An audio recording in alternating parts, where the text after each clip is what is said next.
hello po mga kalingap. Panibagong reaction video na naman po ang inyong matutunghayan sa araw na to. At ang ating re-reactionan po mga kalingap, ayan, pasintabi muna kaya Kuya Nel, no? Hihiramin ko muna ang iyong video. Re-reactionan ko lang po ng konti. Itong pag-uusap po nila ni Kalingap Dan, nung kinamusta niya po si Kalingap Dan nung nakaraang araw.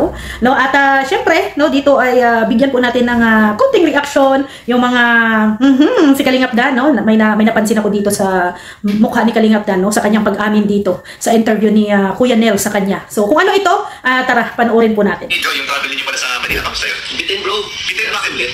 3 days lang eh. Pagod lang biyahe, pero masaya. Sobrang nagsulit naman namin yung pagpunta ng Manila. At first travel namin yun. So, ayun no.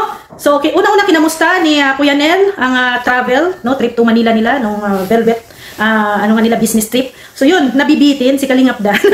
Sa bagay, no, 3 days, bitin naman talaga ang 3 days, no, at parang hindi masyadong nakapag-enjoy, nakapag-ikot, no, sa buong mga, kung ano, saan gusto. Kasi maalam ko mayroong area or lugar na gusto sanang dalhin ni Kalingap Dan, si Joy, no, sa Manila, na, ano, then, pero, sabi niya naman ay sulit, no, sulit, syempre, kasama si Baby Loves, no, sa 3 days. Kung nabitin kayo, ibig sabihin, may mga gusto ka pang puntahan sana? Oo. Saka yung araw, di ba? Kulang sa araw, para more bandings pa. Ano pa kami gusto nyo mapuntahan doon? Tagaytay, para overlooking. Yung mga sceneries na maganda. Pero wala naman next time.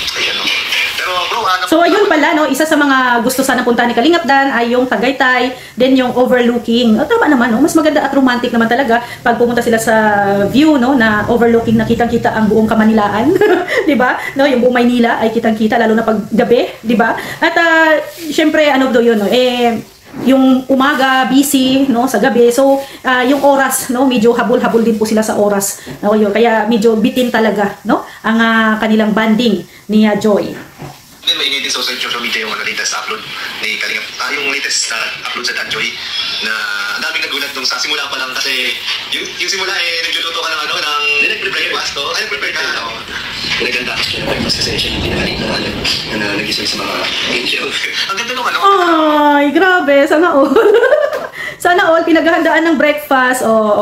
Nakita nyo, si Kalingap Dan mismo nagsabi, nag-prepare siya ng para breakfast ni Joy. Wow, Joy! Humahaba na naman ang hair ni Joy.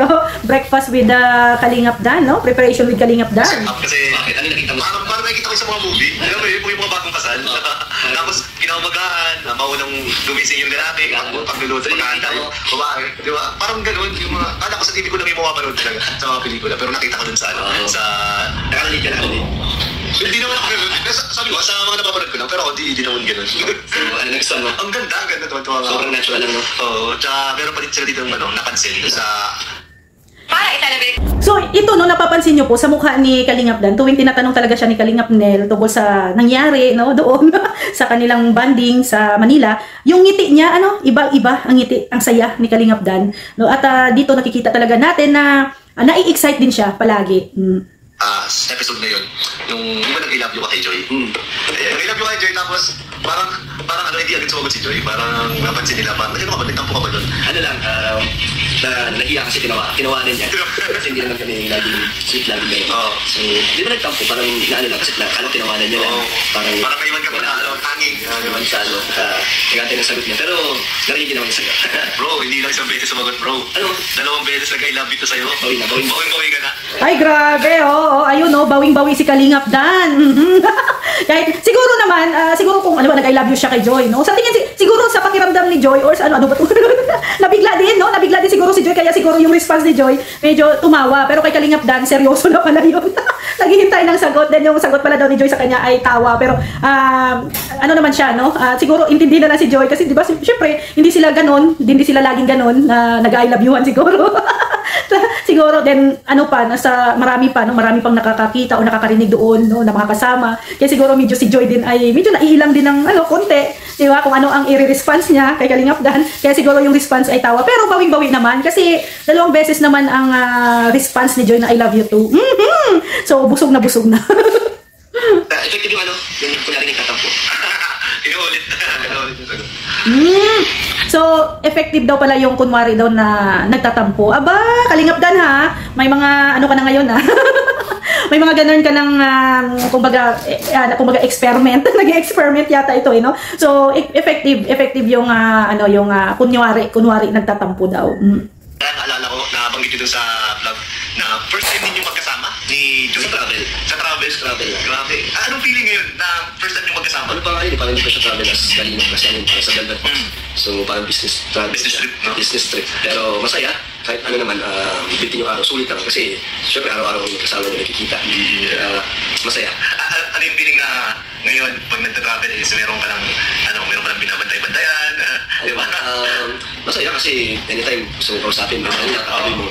Minsan ma-OP ka pa diba kung may ibang love team kasama, di ba? Parang ano din, sana all the time. Pero ngayon, ay nakita naman nila dun sa mga behind the scene ng nakagip kami ni Joy kay Edu, kay Joe. May makikita ko din na nakakuli. Meron din akong vlog dun. Ayan. Oo nga naman, iba kasi dati naman talaga pag magta-travel, no, silang dalawa, mostly, kung minsan si Joy lang ang kasama, kung minsan si Dan din ang kasama, no. Ito talaga yung first time na dalawa sila magkasama. So dati talaga, si Joy, sasama si Joy like nung Baguio. So wala siyang ka-love team, no? Wala si Kalingap Dan kasi nga 'di ba kaka-opera lang ni Kalingap Dan. So nag-solo si Joy dun sa Baguio. So parang din, kumbaga makakapag-OP. Maka-out of place, 'di ba? Kasi yung iba kasama yung mga love team, halos lahat doon, no, magkakasama mga love team, tapos ikaw na walang ka-love team, parang ma-OP ka, no, parang ma-out of place ka sa kanila. Ganon yon. So ngayon, no, si Kalingap Dan, ganon din ang nararamdaman, kasi dati din, pag magta-travel, pag kasama doon yung ibang mga love team, so si Kalingap Dan, wala ding mga kasama, na-OP din daw siya, no, na out of place. Siyempre, iba naman talaga, no, alangan naman na makisiksik ka din doon sa, kung nagde-date yung love team na yon, nag-uusap, no, alangan makipag-interrupt ka sa kanila. So, pero ngayon, no, at least ngayon, na-experience nila, boss, no, na-experience ni Kalingap Dan, experience ni Joy na magkasama, no, na silang dalawa, no? At least hindi na sila na-OOP, hindi sila na out of place kasi may kausap na sila. Nagkakausap na silang dalawa. So, pwede ka ba magbigay ng hint dyan sa vlog na yan? Ano lang sobrang masaya yung vlog kasi parang ang chill lang namin doon sa vlog na yun. Tapos, kung kikiligin sila kasi saan ba yan? Saan anong location yun?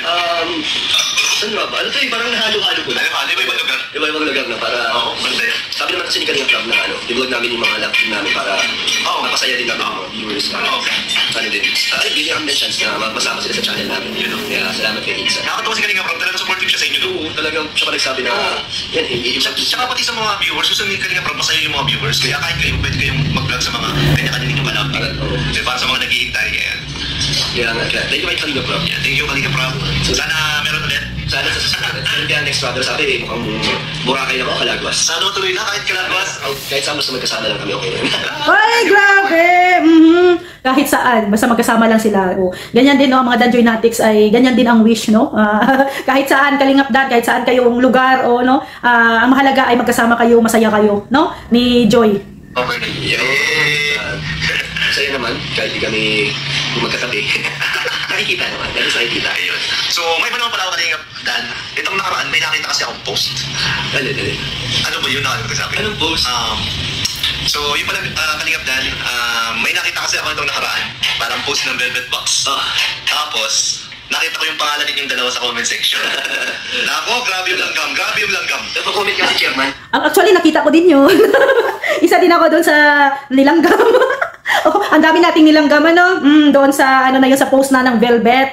Alam nyo, comment down below kung isa din kayo sa mga pinakilig ng dalawa doon sa comment section na yon, no, sa post na yon na Velvet. At syempre, maraming salamat kay Kuya Nel dahil nga ay sa interview na to, no, nalaman natin yung sa loobin ni Kalingap Dan tungkol doon sa kanilang travel in Manila, no, na magkasama si Joy. So at least, no, nalaman natin, no, na na medyo short. Medyo short, no? Maikli ang kanilang pagsasama at sabi pa nga ay hindi sila halos magkatabi.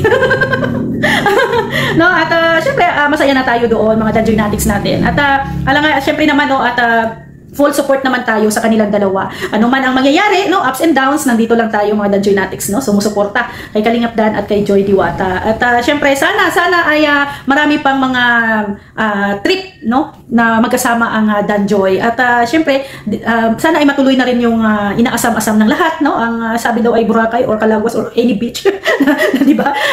Or saan ba, no? Saan ang rinig ko din, no? Ang rinig ko din sa Velvet Hong Kong ata next time na trip. Ay grabe. Kalingap Dan, mas malalong excited yan si Kalingap Dan, no? Pag ganun, Hong Kong travel. May excite na yon, no? Lalong may excite. At syempre, nandyan lang din po tayo, no, na sumuporta sa kanila. At syempre, paki-suportahan nyo din po ang channel ni Kuya Nel. Sa mga hindi pa po nakapanood ng video na to ni Kuya Nel, no, sa interview niya kay Kalingap Dan, puntahan nyo po ang channel ni Kuya Nel, no, Kuya Nel Vlogs. At syempre, huwag nyo din pong kalimutan suportahan ang channel ni Kuya Val Santos Matubang, Ate Edna Vlogs, Kalingap Rob, and syempre Kalingap Dan. At of course, no, ang Team Brooks, huwag nyo din po sanang kalimutan. Pa-subscribe naman dyan at paki-follow din po sa aming mga upload videos. At syempre, maraming salamat sa lahat po na sumusuporta sa programa po ng Team Kalingap. Hanggang sa muli. Bye-bye po. God bless.